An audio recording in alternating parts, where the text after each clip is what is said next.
diberikanlah oleh Allah anugerah seorang anak yang akan memberikan kegembiraan sampai dia tertawa selama hidupnya. Anak yang cerdas, jenius, Ishak. Ini disebut dengan ghulamun alim. Nanti Nabi Ismail disebut dengan ghulamun halim. Ya deh. Cepat. Dari Sarah lahir Ishak. Ishak alaihissalam melahirkan siapa? Melahirkan siapa? Ishak alaihissalam tidak melahirkan siapa-siapa karena beliau laki-laki.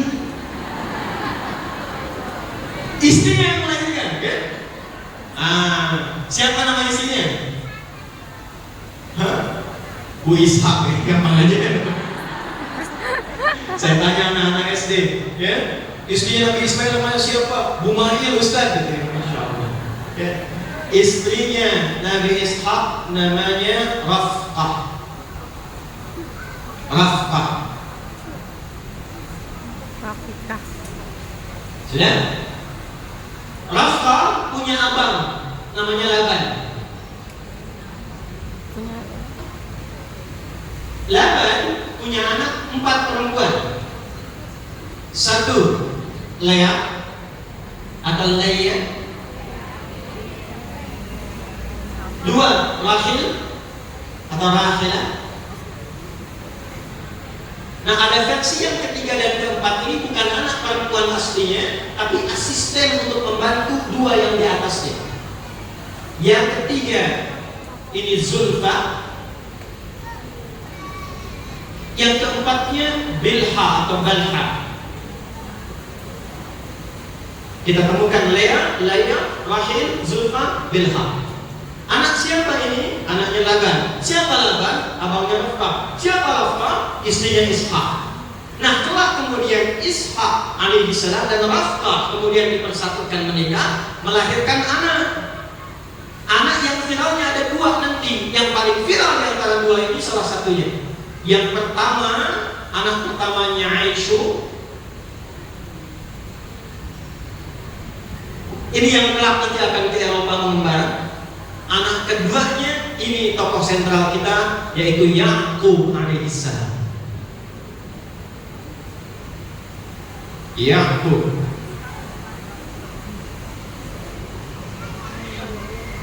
Bingung nggak? Bingung ya? Baik. Di sini ketemu Yakub. Yakub ini seorang nabi, rasul, hamba Allah yang taat. Dan ingat baik-baik, semua nabi dan rasul, mohon izin saya pelankan riwayat saya supaya jelas terdengar. Maaf, saya percepat tadi untuk mempercepat diagram ini supaya saya mudah mengantarkan pada isi kajian. Ini baru mukadimah ya, catat itu ya. Yakub ini punya keistimewaan seperti nabi-nabi lain punya keistimewaan. Nabi Adam punya keistimewaan, Nuh punya keistimewaan, Yakub punya keistimewaan. Apa keunggulan Nabi Yakub ini? Itu munajatnya kepada Allah Subhanahu wa Ta'ala itu begitu tinggi. Bila terjadi apapun dalam kehidupannya, itu selalu menjadikan curhatnya kepada Allah. Ya, itu diabadikan nanti di Quran surah ke-12 Yusuf. Ya, Quran surah ke-12 di ayat 86. Bahkan ketika terjadi persoalan di anak-anaknya pun itu bisa nangis minta sama Allah sampai matanya buta. Innana ashku bathi wa huzni ila Allah. Saking dekatnya dengan Allah, itu bahasa orang sana mengatakan ini hamba Allah yang paling dekat dan taat. Dalam bahasa pada masa itu, hamba disebut dengan Isra, Allah disebut dengan Il. Maka digabungkan kalimat ini menjadi Israil. Di sini baru ditemukan kata Israil. Israil. Ditulis dalam bahasa Latin Israel. Isra, hamba Allah. Ya, Isra, hamba yang sangat taat. Il Allah, hamba Allah yang sangat taat. Jelas di sini? Tapi mohon maaf ya, jangan disimpulkan bahwa ini melebihi ketaatan Nabi Muhammad SAW. Tidak. Nanti semua Nabi punya gelarnya. Nabi Ibrahim di atas ini. Gelar Nabi Ibrahim itu Khalil Khalilullah. Wattakhadallahu Ibrahim khalila. Lebih tinggi daripada ini. Dan gelar Nabi Muhammad itu mengumpulkan semua gelar-gelar kebaikan dari semua nabi yang pernah bertugas di bumi. Terkumpul semuanya di Nabi Muhammad SAW.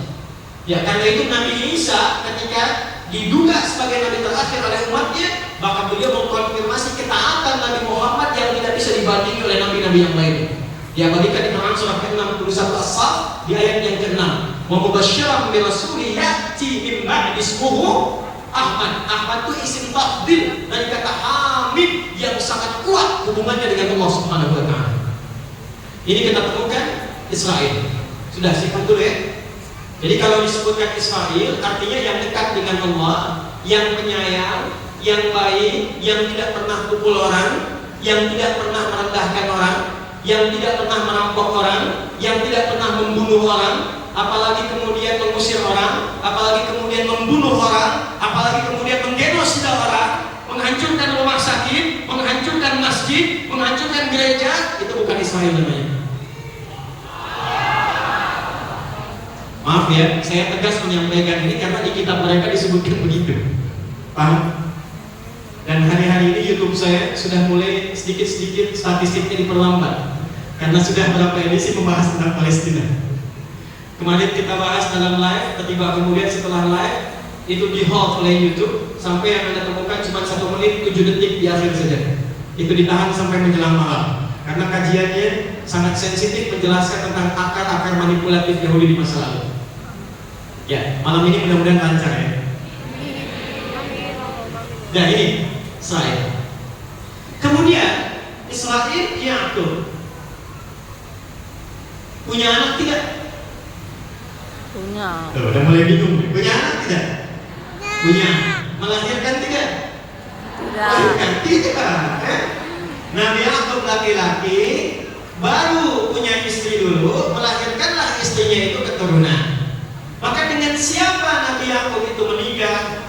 Tidak tanggung-tanggung. Yang 4 ini yang anaknya Laban menjadi istrinya Yakub alaihissalam. Tenang ya ibu-ibu yang di bawah, kita tidak membahas poligami ya. Kita hanya membahas fokus ke kajian ini saja. Satu tadi, siapa namanya anak Laban yang pertama? Lea. Lea. Atau Lea.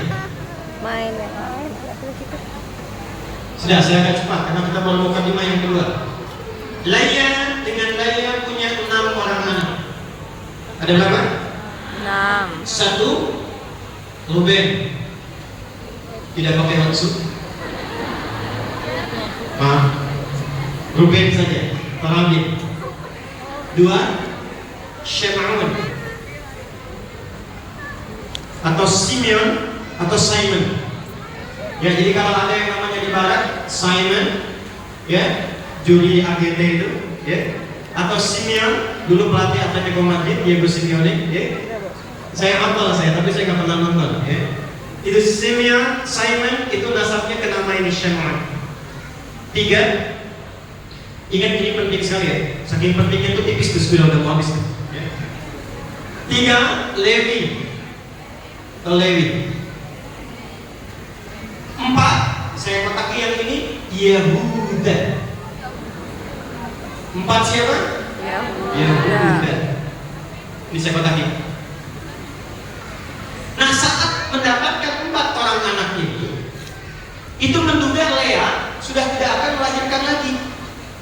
Karena itu meminta kepada suaminya, ini istri luar biasa, minta pada suaminya supaya keberkahan ajarannya itu semakin banyak dinikmati oleh orang banyak. Pak, nikahin aja yang lain. Maka dinikahilah kemudian, ini kesini ke bawahnya, ya. Ada Rahil, ada Zulfa, ada Bilha. Ternyata ketika menikah dengan ini punya anak lagi 2. Maka yang kelima ini ada Izzahar. Yang keenam ada Zabalun. Ini 6 orang anak, Ruben, Shem'un, Levi atau Levi, Yehuda, Izzahar dan Zabalun dari Lea. Dari Rahil dilahirkanlah 2 orang anak. Dan ini yang paling viral, dan tercantum kisahnya dalam Al-Quran. Yang pertama adalah Yusuf alaihissalam. Benyamin. Yang kedua Bunyamin. Kalau ada yang namanya Bunyamin atau Benyamin, ya, atau Bang Ben, Beni, ya, ini kesini nasabnya, ya, kesini. Termasuk Tolut nanti nasabnya kesini. Nanti saya turunkan bagian-bagiannya. Tolut yang melahirkan Daud, yang melawan Goliat, itu keturunan dari Bunyamin. Kemudian saya coba dari Zulfa. Kemudian lahir dua anak lagi. Satu Zad atau Gad. Yang kedua Ashur. Dan dari Bilha lahir dua anak juga. Satu Dan, ada yang menyebut Dian. Jadi versi laki-laki Dan, versi perempuannya Dian. Ya. Yang keduanya Nefiti. Yuk kita hitung. Dari Lea berapa? Dari Rahil berapa? Dari Zulfa berapa? Dari Bilha berapa? 6 tambah 2 berapa? 8. 8 tambah 2 berapa? 10. 10 tambah 2 berapa? 12. Inilah 12 anaknya yang disebut anak-anak keturunan Yakub alaihissalam. Anak keturunan yang secara genealogis tersambung ke atas itu disebut Bani namanya. Apa namanya? Bani. Saya, Anda, kita. Ini kalau digali anak keturunan siapa akan nyambung semua ke keturunan Nabi. Jadi antum begini-begini itu keturunan Nabi tuh. Nabi Adam. Nabi siapa? Nabi Maka Adam. kita semua disebut dalam Al-Quran dengan Bani Adam. 7 kali disebutkan dalam Al-Quran karena akan beraktivitas 7 hari dalam sepekan. Ya Bani Adam, ya Bani Adam. Contoh Quran surah ke-7 ayat 31. Ya Bani Adam khudu zinatakum 'inda kulli masjid. Karena ini anak keturunan yang kayak Yakub, anak langsung Asbab yang bung ke atasnya, dan ibu itu Asbab yang bung ke atasnya. Lalu mereka kemudian secara genealogi nyambung ke atas ke Yakub, gelarnya Israel, maka disebut dengan Bani. Jelas di sini? Nah, ditemukan kalimat ini. Nah, pelan-pelan. Yahudi sudah ada belum? Belum ya? Panjang kita ya. Yuk kita bahas satu-satu teman-teman sekalian. Bagus. Ini saya baru urutkan nama. Nanti saya urutkan kisah supaya Anda, saya, kita mengetahui dengan betul ini karakter orang ini bagaimana. Dan karakter itu nanti akan diperjelas dalam Al-Quran. Tapi yang paling mengagetkan bagaimana dalam kitab-kitab saluran dan komentar yang dituliskan dalam Bible, khususnya di Perjanjian Lama. Bible itu dalam bahasa Inggris yang kita baca sekarang, dari Latin namanya, tahu nggak asalnya? Biblikos, yang artinya komentar, salinan. Jadi bukan kitab aslinya, tapi salinan, komentar atas apa yang didapatkan. Yuk kita lihat siapa Ruben dan bagaimana karakternya di dalam Bible. Ada yang hafal Bible di sini?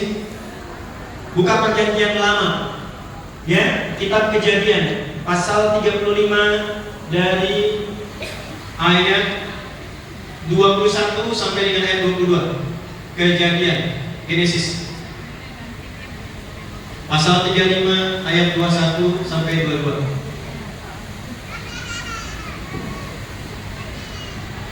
Lalu kita bandingkan dengan Al-Quran. Ya, lihat baik-baik ya.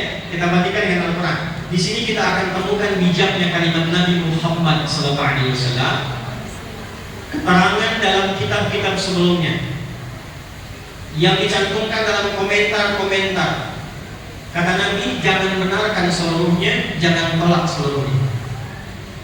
Jika berkesesuaian dengan isi Al-Quran, maka itu unsur kebenaran. Jika tidak sesuai dengan isi Al-Quran, maka itu tambahan-tambahan yang kita tepikan dalam iman kita sebagai muslim. Ingat, kita tidak diminta untuk mencela, tidak diajarkan untuk merendahkan, tapi hanya diajarkan dan dituntut untuk mencari kebenaran dan dengan cara yang benar. Jelas? Dituntut mencari kebenaran dengan cara yang apa? Benar. Maka turunlah Quran. Perhatikan baik-baik surat surah kelima di ayat ke-48 itu. Al-Maidah. Quran surah 5 ayat ke-48. Wa anzalna ilaikal kitaba bil haqq musaddiqan lima baina yadayhi minal kitab wa muhaiminan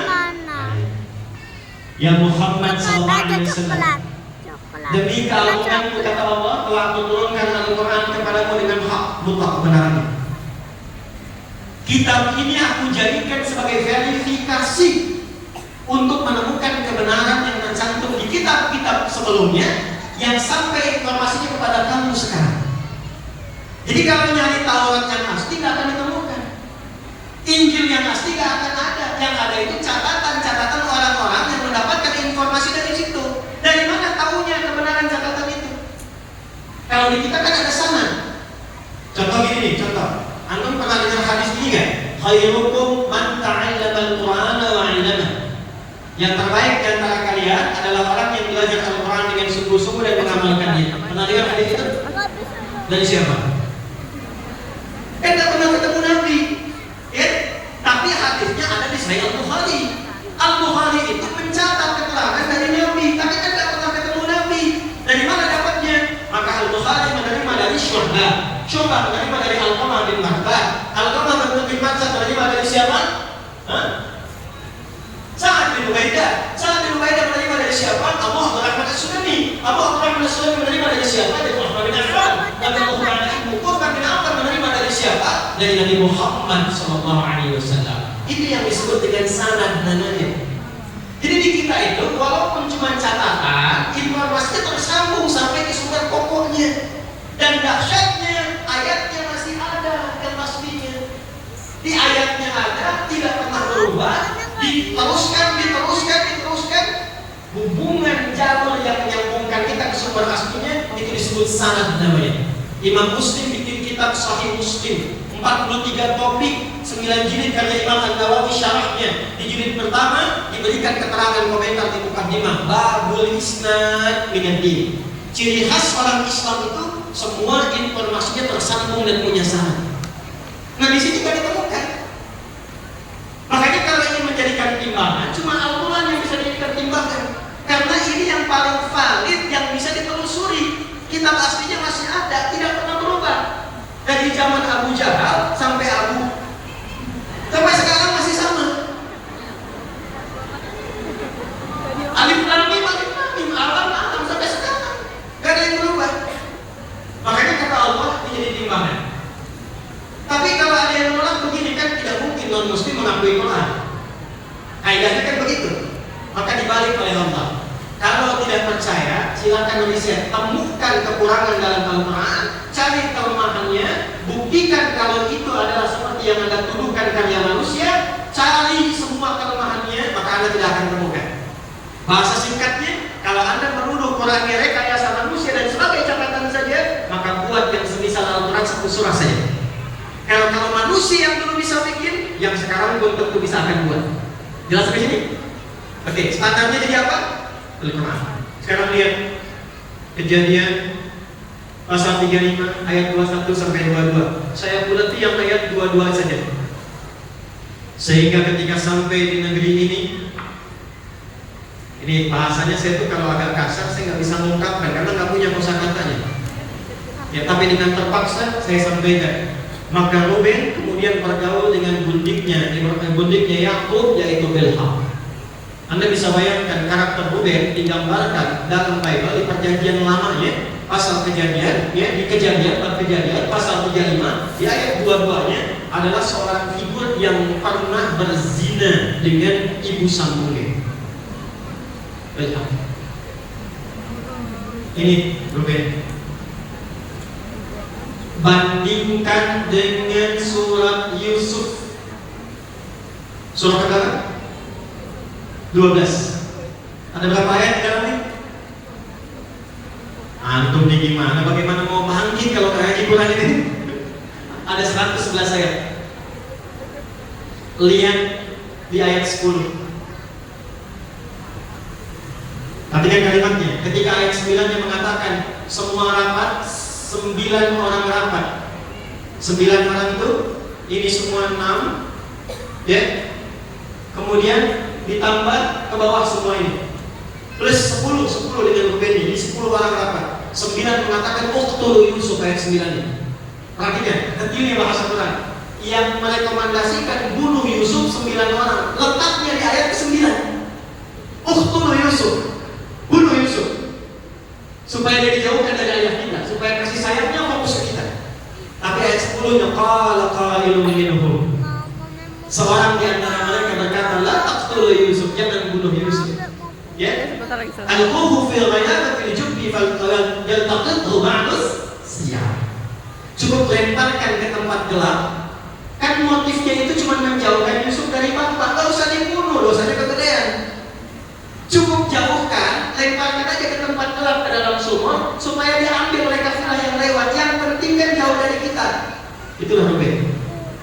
Jadi di surah Yusuf, Ruben diposisikan sebagai kakak yang mencoba menyelamatkan Yusuf dari konspirasi 9 saudaranya dengan mengusulkan gak usah dibunuh, turunkan saja, lemparkan ke tempat gelap. Saya tanya pada Anda, kalau ada 2 narasi mengatakan, satu mengatakan ini ada anak berzina dengan ibunya, yang kedua mengatakan ada kakak menyelamatkan adiknya, Anda pilih yang pertama atau yang kedua? Itulah sebabnya Quran memuliakan keluarga ini dan menyifati mereka memang punya konflik dalam kehidupan mereka, memang punya niat-niat yang kurang baik, tapi tidak melampaui batas-batas itu yang kelak akan ditaubatkan oleh ayahnya Yakub. Jadi karakteristik Ruben digambarkan dalam kitab mereka sendiri sebagai pribadi yang pernah berzina dengan ibu sambungnya, yaitu Bilhah. Jelas di sini? Oke. Shimon, Levi. Ini maaf ya, saya coret dulu Ruben, karena dari peristiwa ini Yakub tidak menjadikan kepemimpinan suku yang 12 kepada Ruben. Versi pertama diberikan ke Yusuf, versi kedua diberikan pada Yahuda. Shimon, Levi. Ini pun digambarkan, dilukiskan dalam kitab mereka sendiri punya persoalan. Perhatikan karakternya, perhatikan. Maksud saya nanti kalau Anda temukan yang sekarang, nggak jauh dari sini. Ini digambarkan pernah membantai orang. Saudarinya dia itu pernah akan diganggu oleh satu kelompok dari suku Khidim yang sampai akan diperkosa, mohon maaf, akan digauli. Maka dicarilah orang-orang ini, disampaikan oleh Shimon dan Levi ini bahwa ada syariat dari kakek moyang kita yang berupa syariat sunat. Ya, jadi sunat itu sudah ada di kitab mereka, ada syariat sunat. Ya. Maka dimintakan ada perintah untuk sunat, maka disunatkan mereka semua. Kan belum ada yang seperti sekarang ya. Begitu disunat langsung bisa berenang gitu ya. Ya, dulu pakai kapak kan, sakitnya masih terasa. Begitu masih merasakan sakit dalam sunatnya, maka dibantailah semua orang mereka itu, suku Khidim itu sampai meninggal semua. Itu disebutkan dalam kitab mereka. Ya, saya tidak sebutkan dulu ya referensinya supaya agak cepat saya tunjukkan itu saja. Jadi ini punya masalah, ini punya masalah. Sebagai hukuman nanti dicoret dari peluang mendapatkan pimpinan di suku, tapi khusus untuk Levi diminta menjadi pelayan dalam hal bab imaman. Makanya nanti bab keimaman turunnya pada generasi Levi yang menurunkan Musa alaihissalam. Musa itu keturunan dari Levi, Yahuda. Saya agak berat membahas ini karena ini yang paling kontroversial. Yahuda ini disifati sebagai bagian yang terkuat, tapi di kitab mereka sendiri disebutkan orang yang paling murahan. Jadi dari Yahuda ini turun Daud alaihissalam, Sulaiman alaihissalam, termasuk Isa alaihissalam. Tapi menariknya justru dalam Bible disebutkan Matius ya yang pertama sampai 11. Perbandingan Lukas pasal 3 ayat 23 sampai 28. Cek aja kalau tak percaya, saya sudah hafalkan. Perhatikan baik-baik. Maaf ya, dengan kalimat ini teman-teman saya hanya menurunkan apa yang ada di kitabnya ya. Jadi jangan marah ya. Ini hanya menurunkan saja sebagai informasi. Nanti bandingkan dengan Al-Quran bagaimana membawa narasi ini. Yahuda itu disifati sekalipun kuat, tapi sifatnya urakan, bahkan senang cari perempuan. Sampai satu saat dia datang ke rumah bordir. Ini di kitabnya sendiri ceritakan. Dia datang ke rumah bordir dan ternyata di situ ditemukan satu sosok bernama Tamar. Siapa Tamar ini? Tamar ini menantunya yang menikah dengan turunan anak laki-lakinya. Tamar dilukiskan dalam kitab ini. Tamar itu menjual dirinya ke tempat bordir, ke rumah bordir,